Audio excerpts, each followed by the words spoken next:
Assalamualaikum warahmatullahi wabarakatuh. Perkenalkan, nama saya Ainda Rahma dengan NIM C1022137 dari A12 Akuntansi.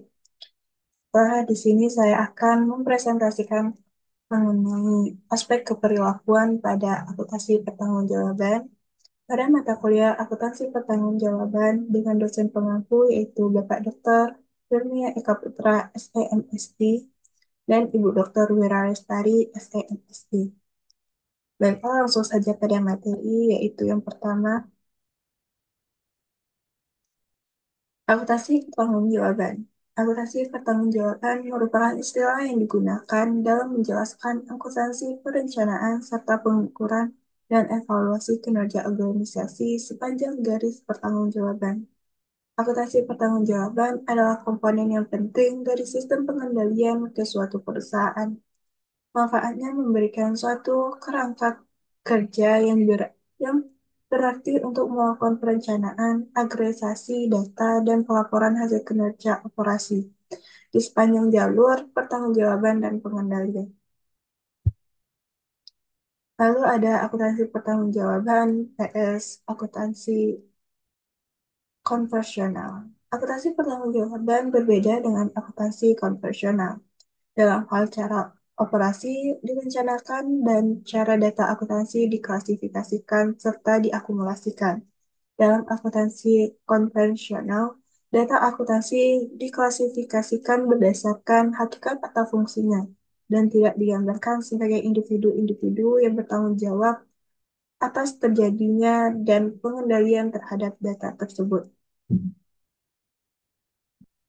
Lalu jaringan pertanggungjawaban. Struktur organisasi perusahaan dibagi ke dalam suatu jaringan pusat pertanggungjawaban secara individual. Artinya, individu yang bertanggung jawab untuk unit tersebut bertanggung jawab untuk melaksanakan suatu fungsi dan untuk menggunakan sumber daya seefisien mungkin dalam melaksanakan. Lalu ada jenis-jenis pusat pertanggungjawaban. Pusat pertanggungjawaban dikelompokkan ke dalam 4 kategori yang masing-masing mencerminkan rentang dan diskresi atas pendapatan dan atau biaya serta lingkup pengendalian dari manajer yang bertanggung jawab. Pusat pertanggungjawaban tersebut dapat berupa pusat biaya, pendapatan, laba, atau investasi, jumlah dan jenisnya yang bergantung pada ukuran perusahaan, struktur organisasi, preferensi manajemen puncak, serta gaya kepemimpinan.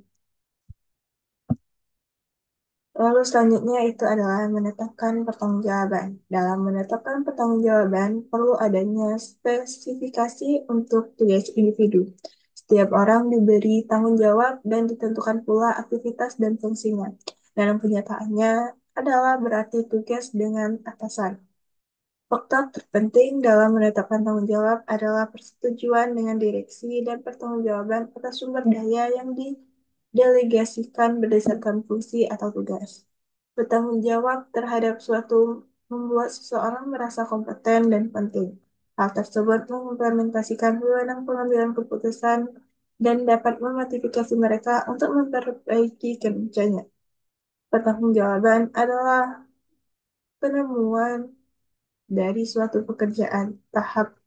Tanpa hal tersebut, moral akan menderita. Lalu ada perencanaan, akumulasi data, dan pelaporan berdasarkan pusat pertanggungjawaban. Anggaran pertanggungjawaban.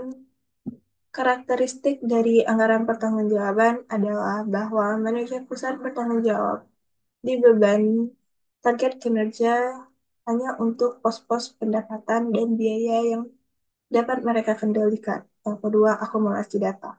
Jenis akumulasi data ini memberikan kepada manajemen informasi yang berkaitan dengan beberapa dimensi dari operasinya. Yang ketiga yaitu pelaporan pertanggungjawaban. Laporan-laporan ini merupakan media lewat di mana biaya-biaya dikendalikan efisien manajerial diukur dan pencapaian tujuan dinilai. Lalu ada asumsi keperilakuan dari akuntansi pertanggungjawaban. Yang pertama, manajer berdasarkan kecualian adalah mencukupi untuk mengendalikan operasi secara efektif. Yang kedua, manajer berdasarkan tujuan akan menghasilkan anggaran, biaya standar, tujuan organisasi, dan rencana praktis untuk pencapaiannya yang disetujui bersama. Yang ketiga, struktur pertanggungjawaban dan akuntabilitas mendekati struktur hierarki organisasi. Yang keempat, yaitu para manajer dan bawahannya rela menerima pertanggungjawaban dan akuntabilitas yang dibebankan kepada mereka melalui hierarki organisasi. Yang terakhir itu sistem akuntansi pertanggungjawaban mendorong kerjasama dan bukan persaingan. Sekianlah penjelasan dari saya mengenai aspek keperlakuan pada akuntansi pertanggungjawaban. Apabila terdapat kesalahan mohon dimaafkan. Saya tutup dengan wabillahi taufiq wal hidayah. Wassalamualaikum warahmatullahi wabarakatuh.